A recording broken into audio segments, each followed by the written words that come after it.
Hello, class 6th students. This is our history class of chapter 1. आज हम पढ़ने वाले हैं what, where, how and when. ये चैप्टर बेस करता है उन लोगों में हर्डर्स और गैदरर्स में जो बहुत 25 ईयर्स 3000 ईयर्स अगो जितने भी हमारे ऐसे पुराने लोग थे वो क्या करते थे फॉर लिविंग, है ना। So what where how and when, क्या, कहाँ, है ना, कैसे और कब, ये सब चीज़ें कब हुई, कैसे हुई, कहाँ हुई, किसने की, ये सारी चीज़ें हम इस चैप्टर में पढ़ने वाले हैं। Okay, so let's start now the Rashida's question. हर एक चैप्टर में आपको एक लड़की या एक लड़का ऐसा मिलेगा जो कुछ क्वेश्चन पूछ रहे हैं क्योंकि उन्होंने कुछ किया। आप भी ऐसे कोई क्वेश्चन पूछते होगे अपने टीचर से। क्या बताया रशीदा ने?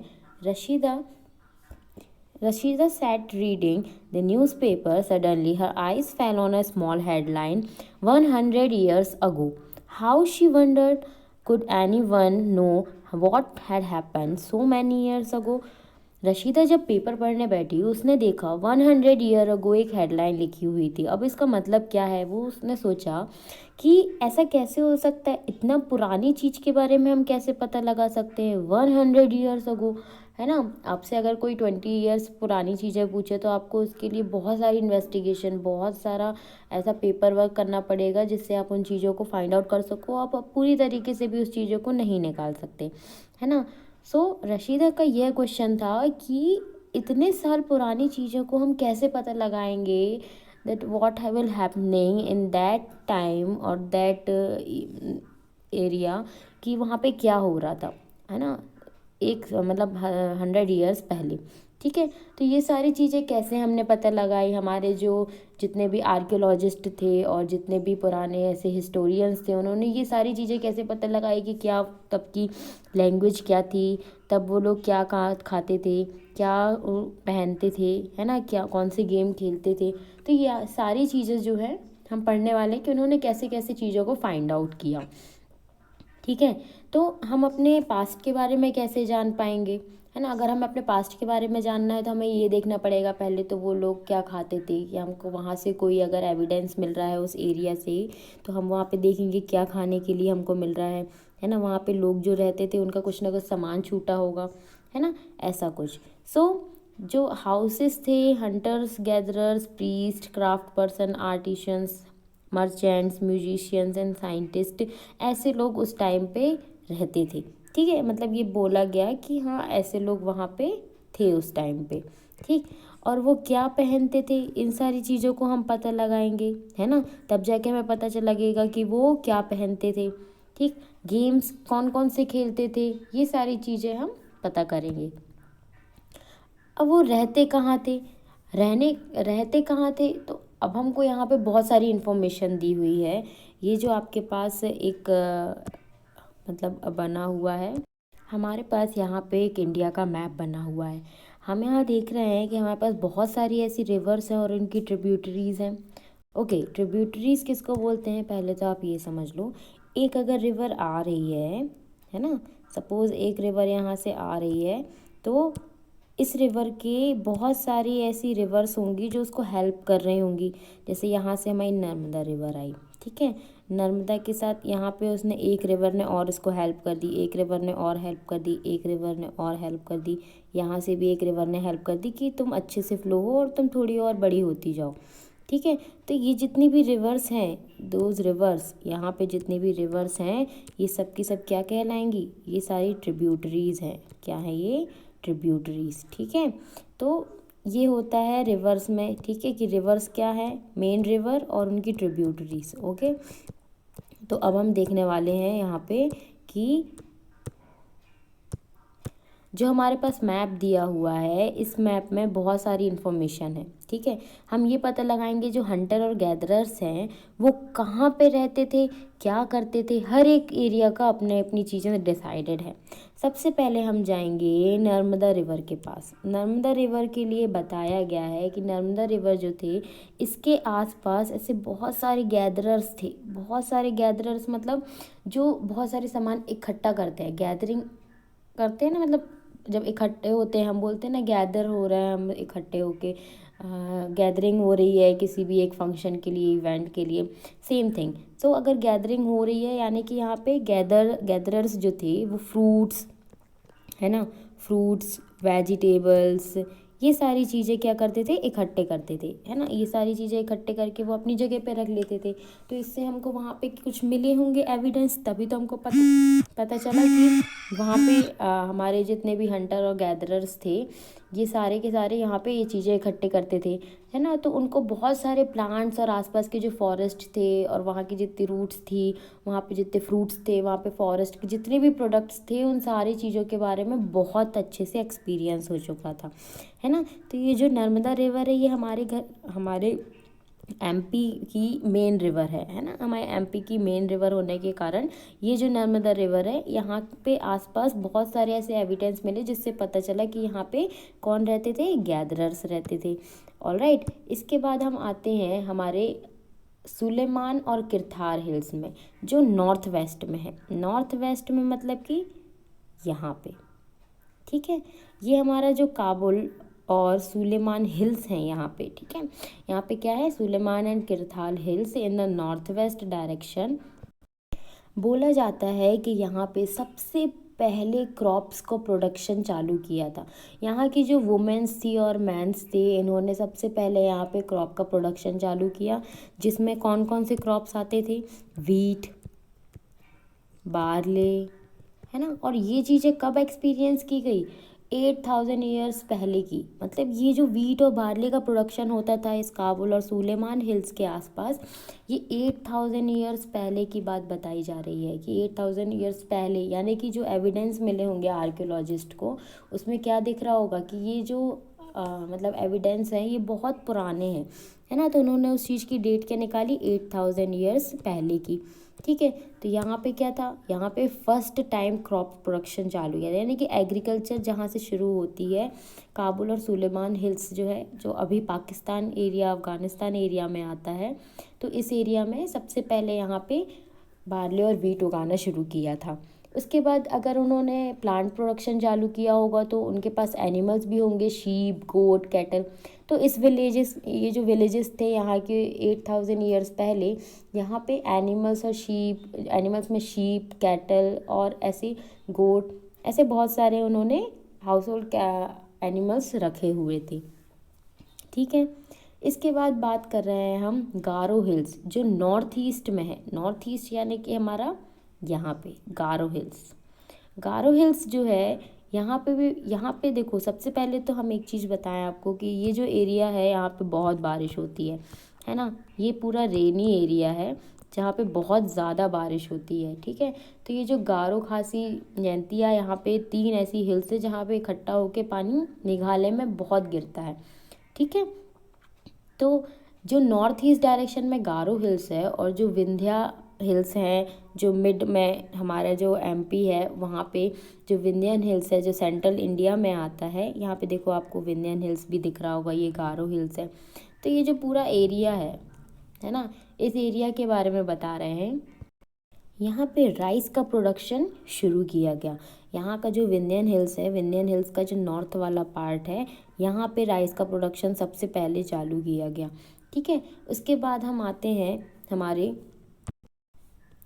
इंडस रिवर के पास। हमारी इंडस रिवर आपको दिख रही होगी, है ना। इंडस रिवर हमारे नॉर्थ में आती है, ठीक है। ये पाकिस्तान से मैक्सिमम इसका एरिया बहता है, मतलब फुली इंडस रिवर जो है वो पाकिस्तान से बहती है, बट जो उसकी ट्रिब्यूटरीज़ हैं, ट्रिब्यूटरीज दैट मीन्स झेलम, है ना, चेनाब, रावी, बीस, सतलुज, ये सब जो हैं ये ट्रिब्यूटरीज़ हैं इंडस की, ठीक है। तो जो इंडस रिवर है इसमें जो ट्रिब्यूटरीज इनके साथ मिलती है, ये पूरा जो एरिया है यहाँ पे 4700 ईयर्स पहले यहाँ पे भी बहुत ज़्यादा एग्रीकल्चर, बहुत ज़्यादा सिटीज़ वगैरह भी इस्टेब्लिश की गई, ठीक है। उसके बाद अगर आगे बढ़ें तो मतलब लगभग 25 ईयर्स पहले की अगर हम बात देखें तो यहाँ पे यहाँ से होते हुए जो गंगा का मैदान है, ये गंगा रिवर है, गंगा का मैदान इसको बोलते हैं, है ना, लैंड ऑफ गंगा।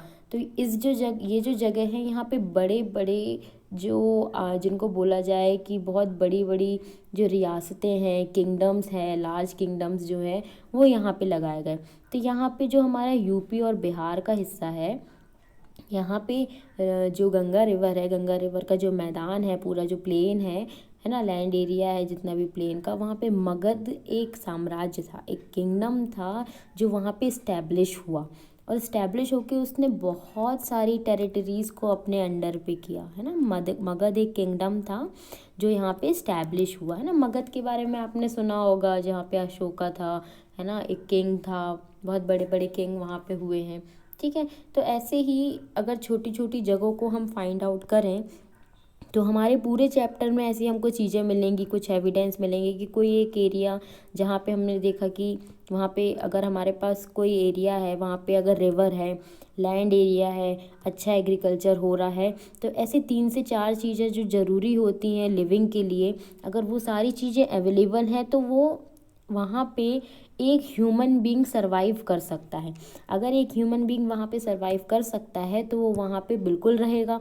तो जहाँ पे नदी होगी, है ना, जहाँ पे रिवर हो, जहाँ पे लैंड एरिया अच्छा हो, प्लेन अच्छा हो, है ना, जहाँ पे एग्रीकल्चर अच्छी हो, क्रॉप प्रोडक्शन अच्छा हो, है ना, जहाँ पे उनको सारे प्लांट प्रोडक्ट मिल जाए, तो ऐसे एरिया में सरवाइव करना बहुत इजी हो जाता है। इसलिए सबसे पहले जहाँ पे ह्यूमन बीइंग सेटल हुए हैं ये ऐसी ही जगह है, ठीक है। अब कुछ जगह ऐसी होती हैं जहाँ पे फ्लड की प्रॉब्लम रहती है, कुछ जगह ऐसी रहती हैं जहाँ पे अर्थक्वेक की प्रॉब्लम रहती है, तो लोग वहाँ से अलग हो जाते हैं, है ना, वो वहाँ से डिस्पैच हो जाते हैं, कहीं और रहने लगते हैं, ठीक है। तो इस हिसाब से हमने देखा कि वेयर डिड पीपल लिव। आज के टाइम पे क्या है, अगर जहाँ पे उनको अच्छी जॉब मिल रही है इसलिए हम उस जगह चले आते हैं, इसलिए हम उस जगह ट्रैवल कर लेते हैं, ठीक है। हम हिमालय में जाके तो नहीं रह सकते क्योंकि वहाँ का जो लैंड एरिया है, उसका जो टेरेस है वो बहुत ही ज़्यादा कन्फ्यूजिंग है ना।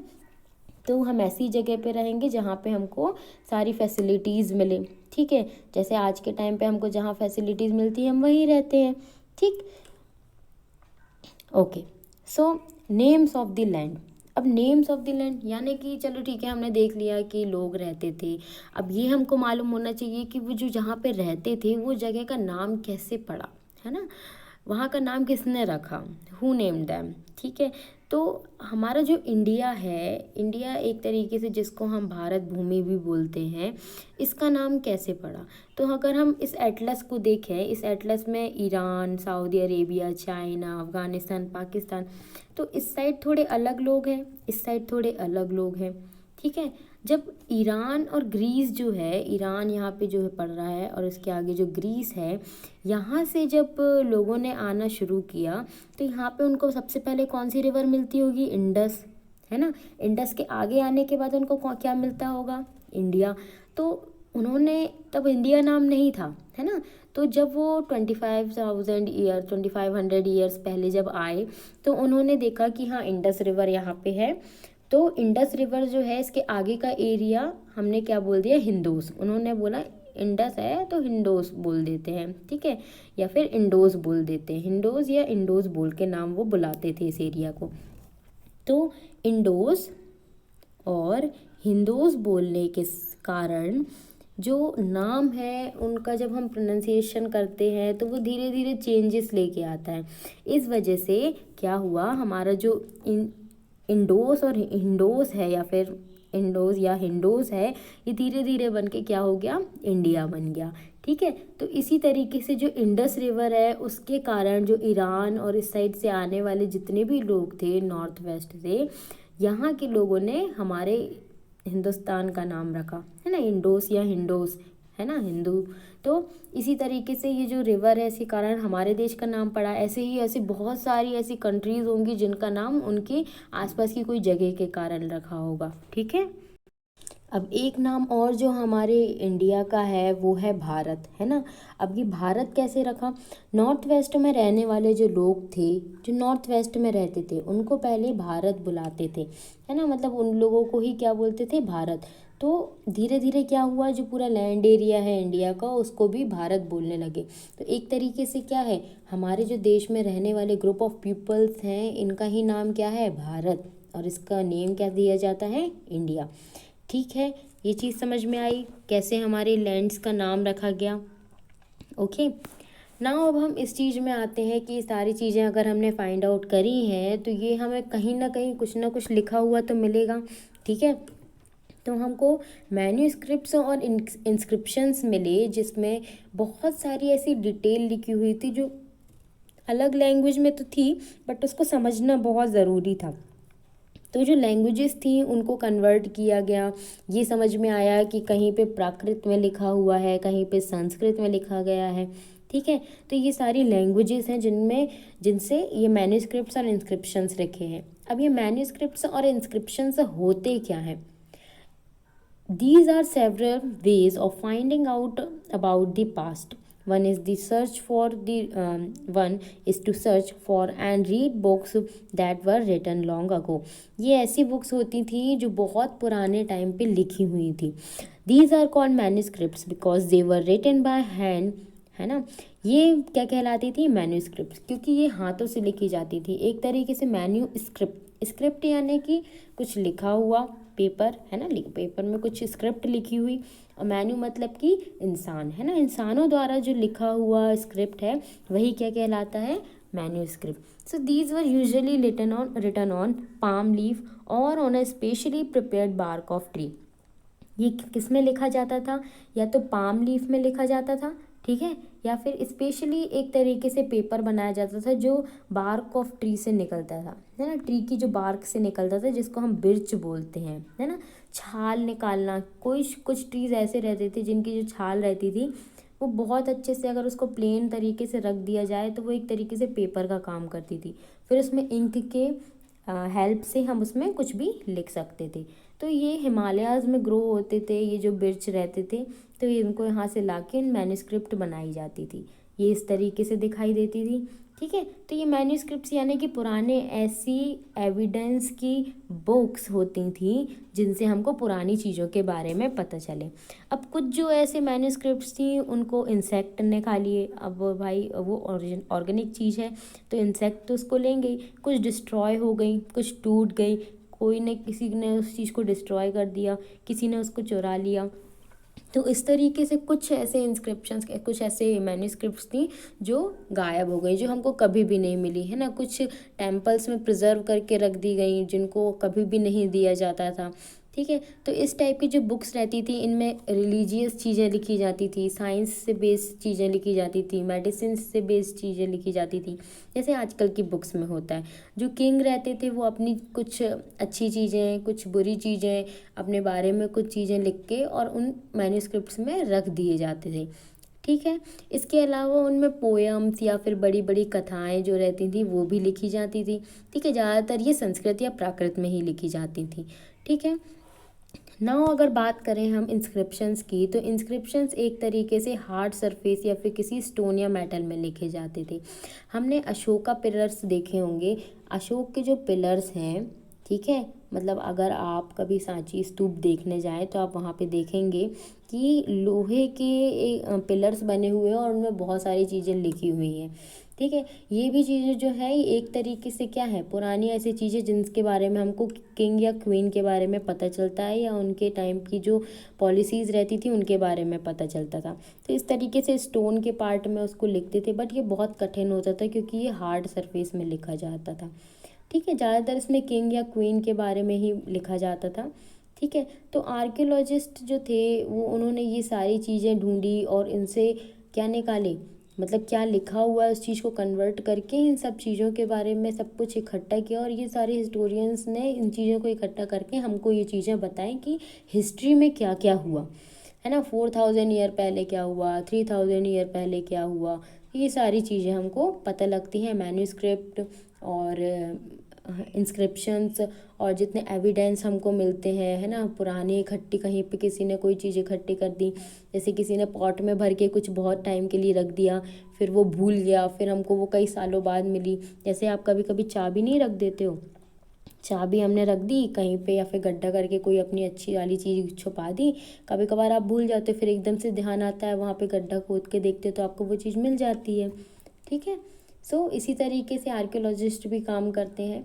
अब आर्कियोलॉजिस्ट ने कुछ ऐसी चीज़ें भी देखी, क्या देखा, they also explore and excavate dig under the surface of the earth to find tools, weapons, pots, pens, ornaments and coins. ठीक है। उन्होंने जब बहुत ज़्यादा एक्सकवेट किया, उन्होंने देखा, जब डिगिंग करी है ना लैंड एरिया में जहाँ पे ऐसा एक्सपीरियंस होता था कि कुछ कुछ मिलता था, तो उन्होंने और ज़्यादा अगर उसमें जब गड्ढे करना चालू किए तो उनको पॉट्स, पैन, ऑर्नामेंट्स है ना, कॉइन्स, ऐसी चीज़ें मिलना शुरू हुई। So some of these objects may be made of stone, other of bone, baked clay और मेटल। इनमें से जो कुछ ऑब्जेक्ट्स रहते थे ये स्टोन के बने रहते थे, बोन के बने रहते थे, बेक्ड क्ले के बने रहते थे, है ना, जैसे ईंट बनी हुई रहती है उस तरीके से, मेटल के बने हुए रहते थे। तो object that are made of hard imperishable substances usually survive for a long time. जो चीज़ें हार्ड बनी हुई होती हैं, बेक्ड होती हैं या फिर किसी मेटल की बनी हुई होती हैं, वो ज़्यादा टाइम के लिए सर्वाइव करती हैं, इसलिए वो चीज़ें मिल गई। ठीक है। तो इस तरीके से हमको ऐसी बहुत सारी चीज़ें मिली जिससे हिस्टोरियंस और आर्कियोलॉजिस्ट ने ये सारी चीज़ें एक तरीके से डिटेक्ट करी और क्लू निकाला कि पास्ट में आखिर हुआ क्या। ठीक है। अब ये चीज़ देखी जाती है कि पास्ट कितने तरह का है, हर एक जगह अपने लिए एक पास्ट लेके निकलता है। क्या वो हंटर्स थे उस जगह पे, क्या वो वहाँ पे गैदर्स थे, हो सकता है पहले वहाँ पे हंटर्स रहते हों, फिर वहाँ से वो चले गए हों, फिर वहाँ पे आके फार्मर्स रहते हों, फिर वो जगह डेवलप हो गई हो तो वहाँ पे किंग रहता हो। तो ऐसे बहुत बहुत बहुत सारे ऐसे हिस्ट्रीज़ हैं जो एक ही जगह से हो सकता है जुड़ी हो। ठीक है। तो उसको फाइंड करने के लिए उन्होंने डेट्स डिसाइड करी, यानी कि ऐसी कौन सी डेट है जिसमें क्या हुआ। अब इन डेट्स को डिसाइड करने के लिए डेट्स की एक लाइन भी होनी चाहिए कि हमें कौन सी डेट को कैसे लिखना है, क्योंकि ये तो हम बहुत लंबे टाइम की बात कर रहे हैं। तो एक बेस लिया कि हाँ यहाँ से हम शुरू कर रहे हैं, तो इसको हमने ले लिया क्राइस्ट का बर्थ। क्राइस्ट यानी कि जो ईसा मसीह हैं उनके बर्थ को उन्होंने एक नंबर लाइन में एक स्टार्टिंग पॉइंट ले लिया।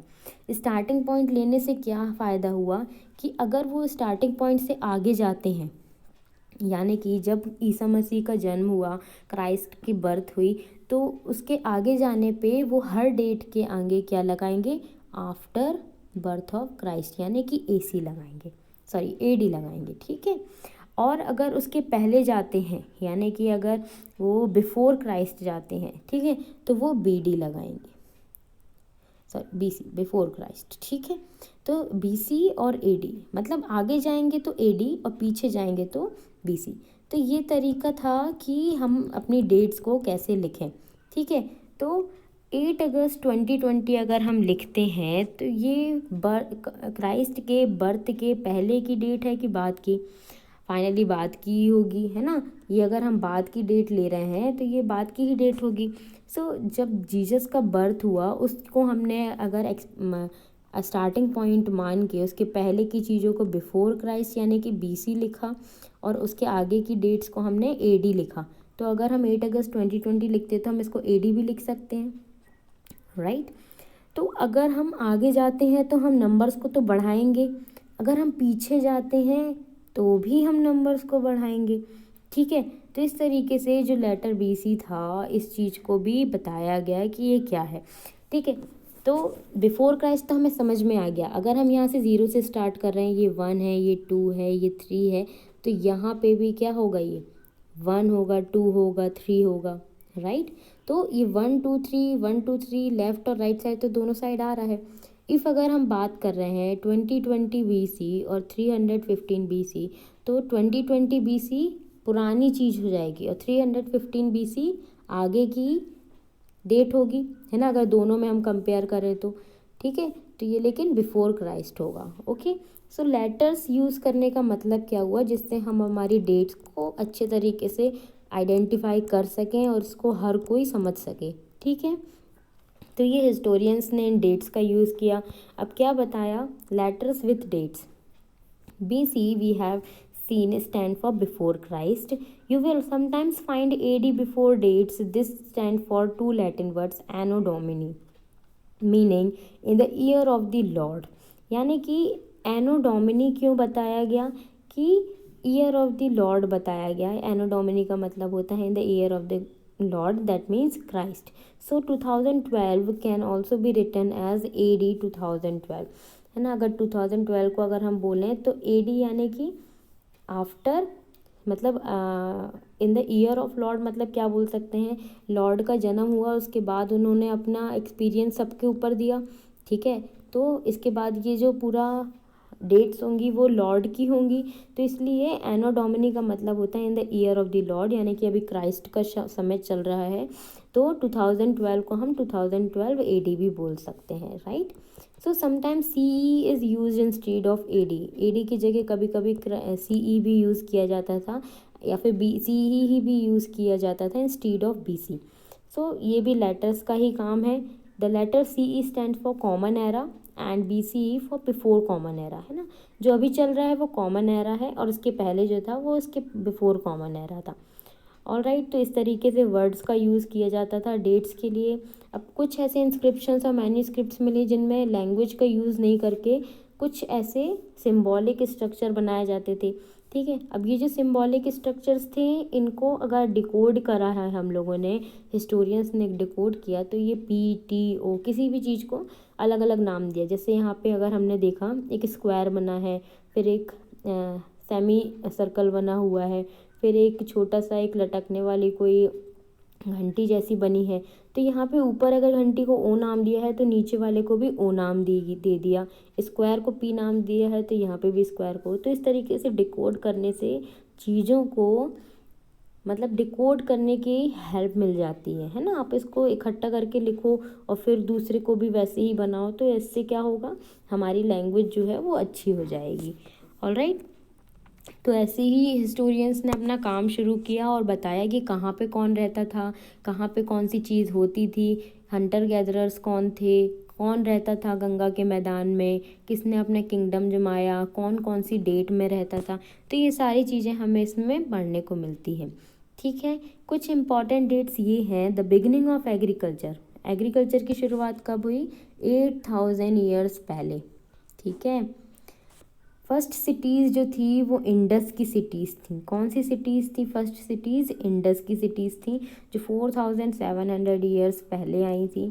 फिर क्या बताया, cities in the Ganga valley a big kingdom in Magadh. Cities in the Ganga valley, है ना, जो गंगा वैली की जो सिटीज़ थी उसमें एक सबसे बड़ा साम्राज्य जो था, किंगडम था, वो था मगध। तो मगध एक सबसे बड़ा किंगडम था इन गंगा वैली, है ना। और जो इंडस रिवर थी वो सबसे पहली सिटीज़ थी और सबसे पहले एग्रीकल्चर 8000 ईयर पहले शुरू करी गई थी। और कहाँ करी गई थी, ये कैमूर साइड में, है ना, हमने अभी देखा था। द प्रेजेंट अबाउट 2000 AD और CE, है ना, जो आज का समय है वो शुरू हुआ था 2000 AD से। ऑल राइट, जो अभी का समय चल रहा है वो एक तरीके से 2000 ही तो चल रहा है, 2000 सेंचुरी तो चल रही है हमारी। ऑल राइट, तो ये कुछ इंपॉर्टेंट डेट्स लिखी हुई हैं। नाउ एक्सरसाइज इसमें हमको मैच द कॉलम करना है। नर्मदा वैली में हमको कौन मिले थे, गैदरर्स, है ना, तो हंटिंग गैदरर्स। मगध में क्या था, एक सबसे बड़ा साम्राज्य। मगध क्या था, मगध हमारा गंगा वैली के मैदान में था, ठीक है। तो मगध क्या था, एक तरीके से बहुत बड़ा किंगडम था, तो फर्स्ट बिग किंगडम, ठीक है। जो गारो हिल्स थी जिनको हमने बताया था बहुत बारिश होती है जहाँ पे, है ना, वहाँ पे सबसे पहले क्या हुआ होगा, एग्रीकल्चर। सबसे पहले एग्रीकल्चर व्हीट और बार्ले की वहीं हुई होगी, ठीक है, राइस वहीं उगाई होगी, ठीक है। तो ये जो गारो हिल्स थी यहाँ पे अर्ली एग्रीकल्चर होती थी।